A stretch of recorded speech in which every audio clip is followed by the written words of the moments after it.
I am officially moving on from week 3 because I repented really hard on what I got right and wrong. Live stream, you need to go watch that to hear me discuss how disgusted I am with the Raiders defense. It's a new week. We're moving on with new defense rankings because we need to prepare for week 4. And I'm one of the only fantasy YouTubers who does weekly defense rankings in fantasy football. So make sure to go down there, drop a like on the video, and subscribe to the channel to show your support. Now, dropping down to our first tier right here, I've got the Texans defense at number 1 versus the Jacksonville Jaguars this week. There's two parts to this one right here. Number 1, the Texans defense is actually pretty good. They're averaging over 4 sacks per game, and they're averaging more than a turnover per game. They're averaging 1 interception per game and a fumble recovery per game as well. So the Texans defense is really physical. They're playing really good ball right now. They just met kind of a buzzsaw with the Minnesota Vikings last week. The other reality with this is Jacksonville looks awful.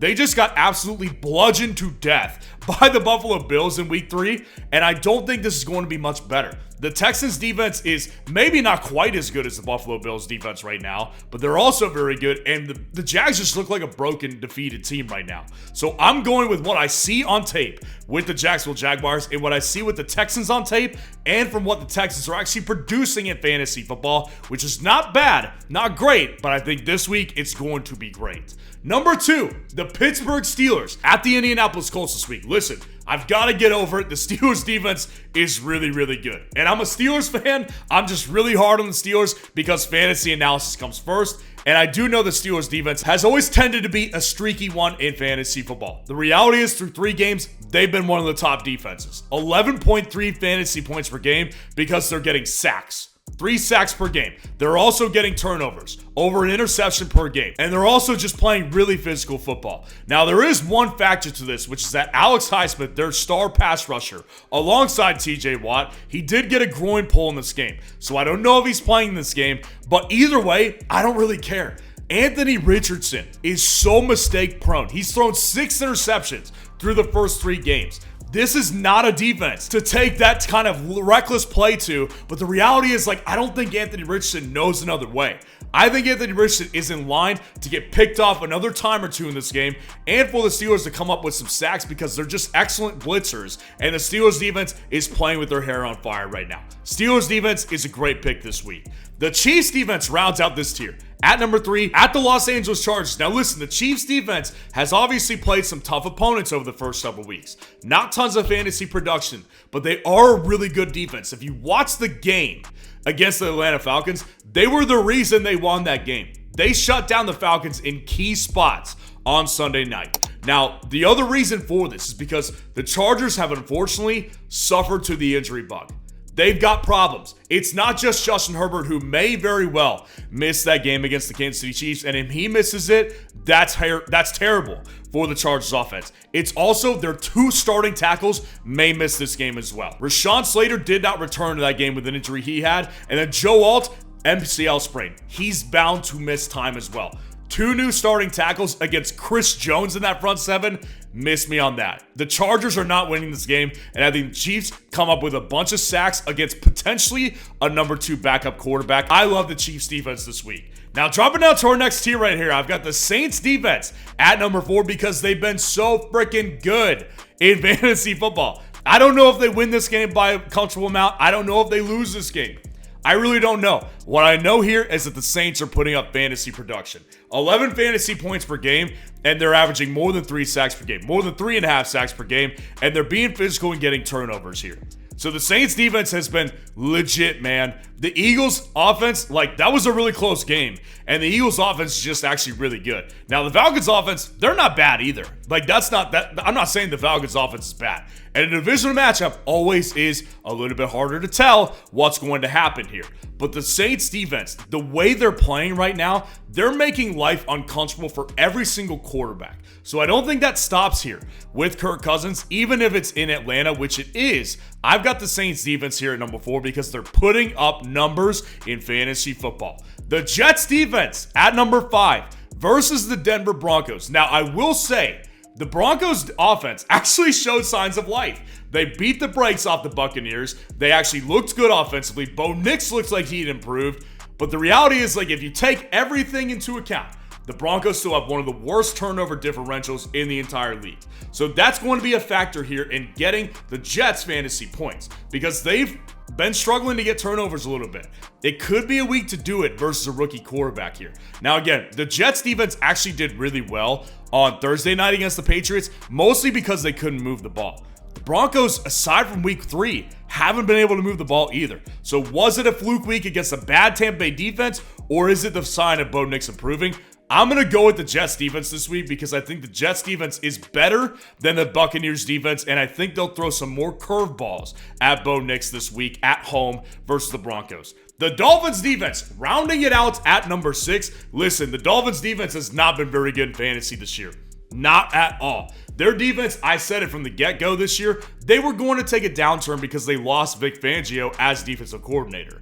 Now, they have personnel issues too because they lost Christian Wilkins in the front 7. That's contributed to them having 4.3 fantasy points per game. They're only averaging 2 sacks per game and barely turnovers here. So, not exactly a great defense right here, but you know what the best cure for no turnovers is when you play Will freaking Levis. They're taking on the Titans at home this week, and Will Levis has been, he's like giving gifts. It's like Christmas time. He's giving gifts to every defense he's playing. He said, here, you can have the ball. Like, the Dolphins defense will come up with at least 1 turnover this week. I'm very confident in that because Will Levis is literally handing them out like they're candy. He's got bad momentum. This guy is just trending down every time he throws the ball, and I don't think it stops this week against the Dolphins. So I like the Dolphins this week against the Tennessee Titans since they've got Will Levis coming up on the docket. Now, dropping down to our next tier, I've got the Packers defense and the Vikings defense at 7 and 8. Literally, here's the reality here. This is the number 1 and 2 defense in fantasy football we're talking about. These two defenses have been great in fantasy football. Packers defense, 13 fantasy points per game. Vikings defense, 16 fantasy points per game. That's your running back 2, your wide receiver 2 in fantasy. These defenses have been elite. Now they're playing each other here. It's going to be a very interesting matchup to watch because they're both great offensively. They're not turning the ball over. So I'm like, who's going to turn the ball over more?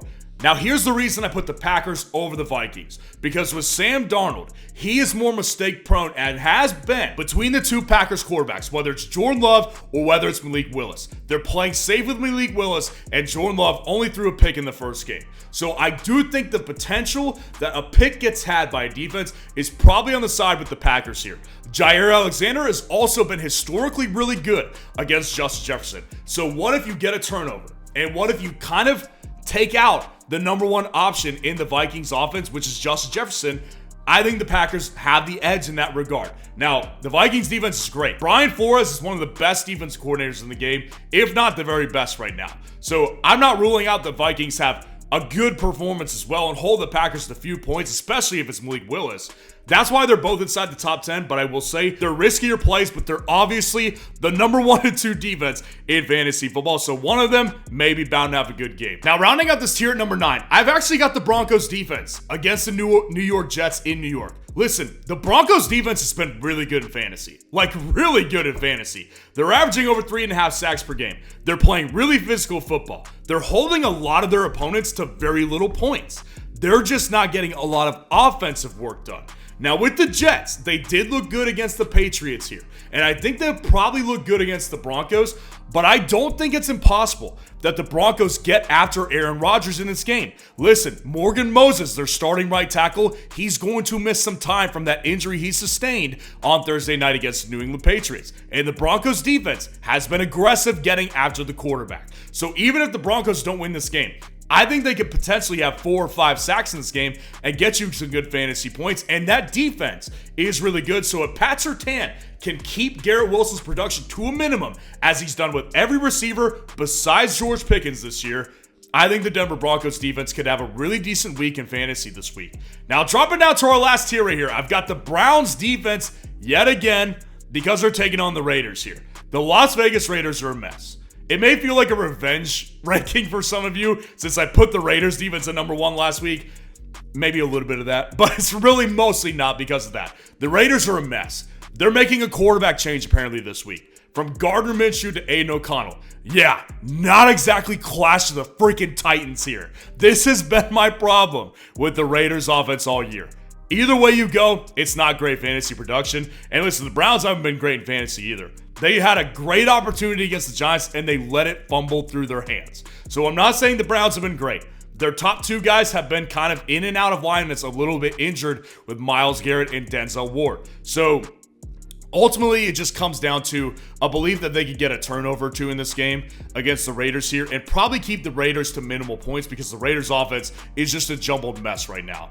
And then at number 11, I've got the Bills. I wish I could put them higher, but they're playing the Ravens this week. In Baltimore, Ravens are coming off a good win against the Cowboys here, where they really dominated the Cowboys, but that's another story. The Bills' defense has been great. They've been elite in fantasy football, and they just put the Jags to sleep on Monday night. Now, they're not probably going to have that success with the Baltimore Ravens, but I will say, I think there's a good chance that they handily beat the Ravens here, because the Bills are almost flawless offensively right now, and their defense is playing lights out. So they get on an early lead against the Ravens here, maybe get a sack or two against Lamar, and get a couple turnovers off a desperate Lamar Jackson playing from behind. I think there's a good chance that the Bills could be a decent upside play in fantasy this week. And then rounding it all out, the Colts here at number 12. The Colts are playing the Steelers, and it just really is an ultimate belief that they keep the Steelers to a minimum as points go. The Steelers have not been mistake prone. They actually haven't turned the ball over very much. So I think they're going to play clean football. I don't think the Colts get their points through turnovers. I think where they get their points from is the fact that their starting right tackle, he's out now. So now they've got their backup right tackle here, maybe get a couple sacks on Justin Fields, and just stuff the run a little bit better. But I think the Colts definitely could keep the Steelers to minimal points because really every single team has, except the Chargers last week when they were finally able to score 20. Big deal, right? So the Colts defense, I think they keep the Steelers to a minimum here. They're not the best offside play, but I do think they could keep the Steelers points to a minimum here and maybe get a couple sacks. And as I do at the end of every single defense ranking video, I give you my favorite defense in advance for next week if you have the roster space to put another defense on your bench. And this defense has actually been low-key really good in fantasy this year, and I think this matchup could be a really good one. The Arizona Cardinals, I think, are a great defensive pickup, and they're playing the 49ers here in Week 5. Now, ordinarily, that sounds like a terrible matchup, right? But here's two realities that are just ones that need to be addressed. The 49ers are dealing with an unbelievable amount of injuries right now. They've obviously got no McCaffrey. Brock Purdy's banged up. Deebo Samuel's going to miss again. George Kittle's missing. Brandon Ayuk looks bad. Their offensive line is not great right now. So there's a lot of issues on the 49ers side of the ball. And the Cardinals defense, their first two games, actually good fantasy production. 9 points against the Bills, 17 points against the Rams. So against a divisional opponent that's struggling right now, I think the Cardinals could have a good game in this one. So let me know how your lineup's looking so far this week. And if you want to see the top 30 wide receiver rankings for Week 4, click on this video right here.